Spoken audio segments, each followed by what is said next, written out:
Hello everyone, मैं मिथुन सिंह स्वागत करता हूं आप सभी का। आशा करता हूं आप सभी बहुत अच्छे होंगे। सुप्रीम कोर्ट के फैसले के बाद क्या अब झारखंड में सहायक आचार्य क्लास 1 to 5 और 6 to 8 के लिए आप शिक्षक बन पाओगे या नहीं, आचार्य बन पाओगे या नहीं, इसके बारे में हम लोग बात करेंगे इस वीडियो में। और क्या आपको पढ़ाई छोड़ देनी चाहिए, इसके बारे में भी बात करेंगे। देखिए, जो चीज़ें आई है न्यूज़पेपर में, या फिर मैंने कल ही वीडियो आप लोगों के लिए बना दिया था, और ये वीडियो फिर बनाने की ज़रूरत क्यों पड़ी। देखिए, न्यूज़पेपर में एक बड़ा सा आर्टिकल छपा है इसके रिगार्डिंग।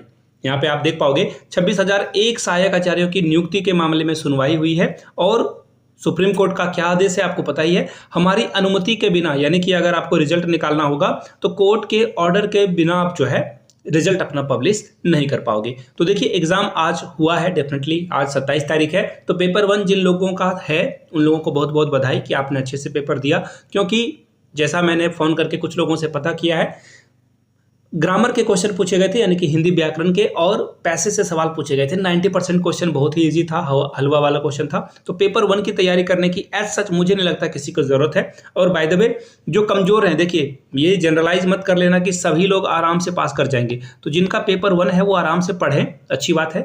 और कुछ चीज़ों को देख लें। क्लास 10th के जो बुक हैं, हिंदी की बुक है, हिंदी की बुक को आप पढ़ लें अच्छे से। कृतिका और क्षितिज शायद 2 बुक हैं, वो आपको पढ़ लेना चाहिए। अब देखिए क्या यहाँ पे खबर है वो मैं आपको बता दूं।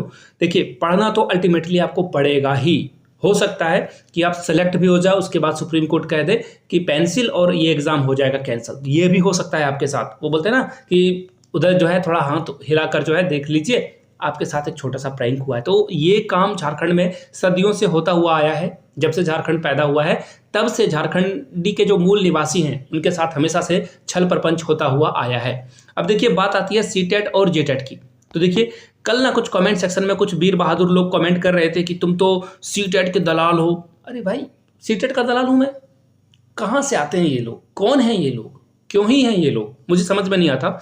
मैंने शुरू से कहा है कि एक सीटेट के जगह पे जेटेट का एग्जाम लिया जाए। मैं डे 1 से मैं ये बात बोलता आ रहा हूं कि इसके बिना सारे फसाद की जड़ ये जेटेट ही है। आप देखोगे, जेटेट 16 वाले जो कि कोर्ट में गए हैं, सुप्रीम कोर्ट, उन्होंने हाई कोर्ट से उनको मुंह की खानी पड़ी और फिर वो सुप्रीम कोर्ट गए हैं। सुप्रीम कोर्ट से जो भी फैसला आएगा, हमें, आपको, उन्हें, हर सभी को ये फैसला जो है स्वीकार होना ही पड़ेगा। There is no second option. कोई ऑप्शन है ही नहीं आपके पास। आपको जेटेट या फिर सीटेट के मामले में जो भी सुप्रीम कोर्ट का ऑर्डर आएगा आपको एक्सेप्टेबल होना ही पड़ेगा। अब देखिए, मैंने हमेशा से कहा कि जेटेट की परीक्षा ले ली जाए, सारे फसाद की जड़ खत्म हो जाएगी। लेकिन सरकार मानने के लिए तैयार नहीं थी, उसे तो पॉलिटिक्स करना है। तो देखिए, मैंने कहा कि अगर जेटेट नहीं लेती है सरकार तो सीटेट का जो है आयोजन के आधार पर ही जो है फॉर्म भरने के लिए दे दिया जाए एज सच। अब बोलते हैं ना कि अंधों में काना राजा वाला हिसाब है, तो कुछ हो नहीं रहा, उससे बेटर कुछ हो जाए। तो देखिए, फिलहाल अब देखो हुआ क्या है। अब परीक्षा लेने पे रोक नहीं लगाई है। देखिए, जेटेट 16 वाले ने कोर्ट में कहा कि इस एग्जाम पे रोक लगाया जाना चाहिए, रोक नहीं लगा है। हुआ क्या है, अब सुप्रीम कोर्ट ने कहा कि आप सिर्फ रिजल्ट रोक सकते हो। अब उसके बाद जो है रिजल्ट पे रोक लग जाएगी, रिजल्ट आएगा नहीं और आपको जो है क्षति उठानी पड़ेगी। हो सकता है कि आप पूरे अच्छे से पेपर 1, पेपर 2, पेपर 3, पेपर 4 की तैयारी करो, बिल्कुल सारे सिलेबस को की धज्जियां उड़ा दो, बिल्कुल part by part, topic by topic जो है आप तैयारी कर लो, हर टॉपिक को अच्छे से पढ़ लो। उसके बाद भी हो सकता है कि आपका सिलेक्शन ना हो। डिमोटिवेट करने के लिए नहीं आया हूं, लेकिन वर्स्ट केस सिनेरियो में आपको तैयार होना चाहिए। बहुत सारे एग्जाम देने के बाद, एग्जाम निकाल लेने के बाद लोग डिप्रेशन में चले जाते हैं, जैसे कि अभी वेस्ट बंगाल में हुआ है। वेस्ट बंगाल में बहुत सारे लोगों का जो है, एक्चुअली बहुत सारे लोगों का नहीं, जिन लोगों का भी सिलेक्शन हुआ है सभी लोगों को इंटरेस्ट के साथ अपनी सैलरी लौटानी होगी। हाईकोर्ट का ये ऑर्डर है। लेकिन कुछ लोग इसके मामले में भी नीचे कमेंट कर रहे थे कि तुम्हें तो वेस्ट बंगाल का पता ही नहीं है, कुछ भी बोल देते हो। अरे भैया, मुझे वेस्ट बंगाल का पता है, मुझे अच्छे से पता है कि वेस्ट बंगाल में क्या हो रहा है। वेस्ट बंगाल में लोगों के साथ गड़बड़ी हुई है, बहुत सारे लोग पैसे देकर जॉब उन्होंने लिया है। लेकिन थोड़ा वेट करना है। सभी लोग सिर्फ पैसे देकर जॉब नहीं करते हैं। मैं बोलता हूँ ना, 10 ही या फिर मान लो 100 लोग हैं जिन्होंने जेन्युइनली अच्छे से पढ़ाई करी है और जॉब जो है उनको मिली है। इनके साथ क्या गलत हुआ ये आप बताओ। इन्होंने अच्छे से पढ़ाई करी, अच्छे से पढ़ाया भी बच्चों को जाकर, और उसके बाद हुआ क्या इनके साथ?